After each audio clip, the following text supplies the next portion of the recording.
بسم الله الرحمن الرحيم وبنا نستعين وعلى نتوكل. أعزائي مشاهدين صفحة وقناة مشروعي، أهلا بحضراتكم. أهلا بكل المشاهدين من كل مكان.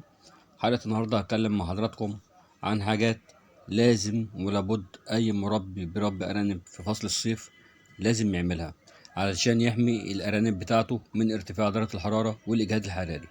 يا ريت اللي مهتم يتابع معايا.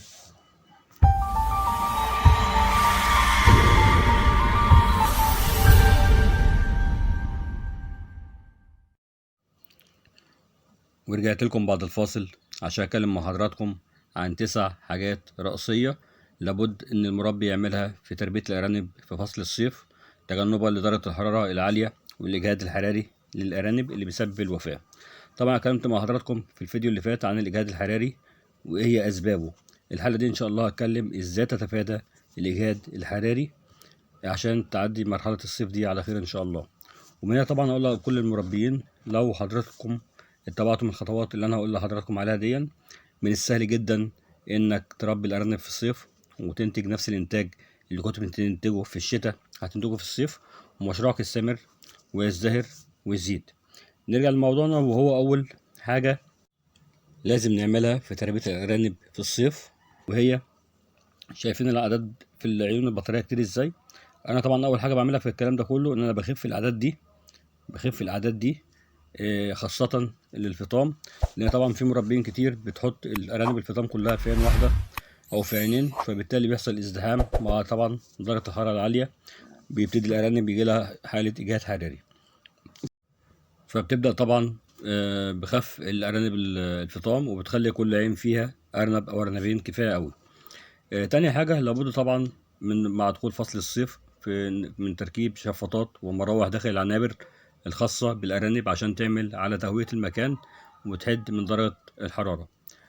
تالت حاجة يا جماعة، وهي الحفاظ دايما على نظافة العنبر باستمرار لعدم انتقال العدوى من الأرانب نتيجة ارتفاع درجة الحرارة، لأن زي ما حضراتكم عارفين دايما إن أغلبية الأمراض اللي بتظهر في فصل الصيف بتظهر من شدة الحرارة، ولان طبعا الميكروبات والجراثيم بتزيد جدا في الصيف، فاحنا ما نتلاشى حاجه زي كده بالنظافه. رابع حاجه، وهي طبعا وضع فيتامين سي في الميه، وده طبعا بيتمثل في ليمون مثلا، للي مش عايز يبقى يعني يكلف نفسه زياده، هو الليمون كفايه جدا لانه بيساعد على مقاومه الاجهاد الحراري. خامس حاجه، وهي وضع بعض الاضافات الغذائيه اللي بتساعد في خفض درجه حراره الجسم وتعمل على ترطيب جسم الأرنب. بمعنى طبعا لو حضرتك بتحط علف للأرانب كأكل، العلف ده متحطوش بالنهار نهائيا، العلف ده يبدأ أحطه في المساء بس. طب في النهار هتحط إيه؟ هتحط أكل في النهار للأرانب بيكون أكل مرطب زي مثلا الجزر أو البطاطا مع قليل جدا من البرسيم. وده طبعا بيكون مع الميه اللي قلت لحضراتكم عليها من شويه ان اللي هيكون موجود فيها فيتامين سي. والميه دي يعني يفضل ان يكون الميه دي تكون مرطبه او ساقعه. طبعا بالنسبه للناس اللي بتحط الميه في البطاريات في خطوط ميه، دي طبعا معلش انا اسف اقول لك اركنها شويه، مش وقتها، دي تبقى في الشتاء بس. لان في الصيف احنا هنعمل حاجه كويسه جدا، وهي ان احنا هنحط الميه للارانب في كل عين في اناء فخاري عشان تبقى الميه مرطبه باستمرار، وتقدر ان هي تحد من درجه حراره الارنب وما يحصلوش ايجاد حراري. طبعا زي ما حضراتكم عارفين في فصل الصيف بيكون معدل الخصوبه بتاعت الارانب قليله، فبالتالي احنا هنعوض حاجه زي كده بان احنا هنحط في الميه للارانب مع فيتامين سي سيلينيوم. ده طبعا عشان يساعد على مقاومة الإجهاد الحراري للأرانب، وبيساعد برضه في زيادة معدل الخصوبة للأرانب سواء ذكور أو إناث عشان تشتغل بنفس الكفاءة اللي هتشتغل بيها في فصل الشتاء.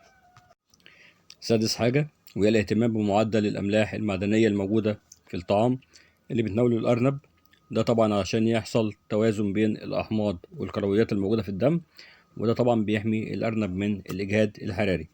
في بعض الأحيان لو درجة الحرارة تجاوزت ال 45 درجة، ولقيت ان كل الحاجات اللي انت عاملها دي يعني برضو مش مغطية والارنب هيموت منك، يبقى في الحالة دي لابد طبعا انك تجيب الارنب وتغمره في مية فترة، وبأكد على كلمة فترة مش ساقعة، ده طبعا علشان تقلل من درجة حرارة جسمه مع مراعاة طبعا تجفيف جسم الأرنب جيدا بعد خروجه من المية. سادس حاجة يا جماعة وهي لازم نطلي جسم المبنى اللي بتاع المزرعة من الخارج باللون الأبيض، وده طبعا علشان يعكس درجة حرارة الشمس. تامن حاجة سقف المزرعة اللي موجود فيه الأرانب لازم نغطيه بقش عشان طبعا نؤدي إلى خفض درجة الحرارة، ونقل من درجة الحرارة اللي بيمتصها سطح العنبر من الشمس.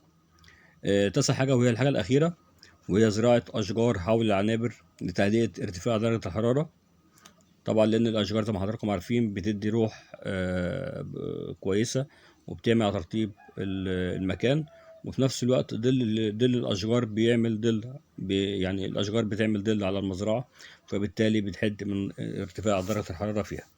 وفي النهاية يا جماعة أتمنى أن يكون الفيديو قد حاز إعجابكم، وأتمنى لو عجبكم يا ريت تشيروه عشان يوصل لأكبر عدد ممكن والكل يستفيد.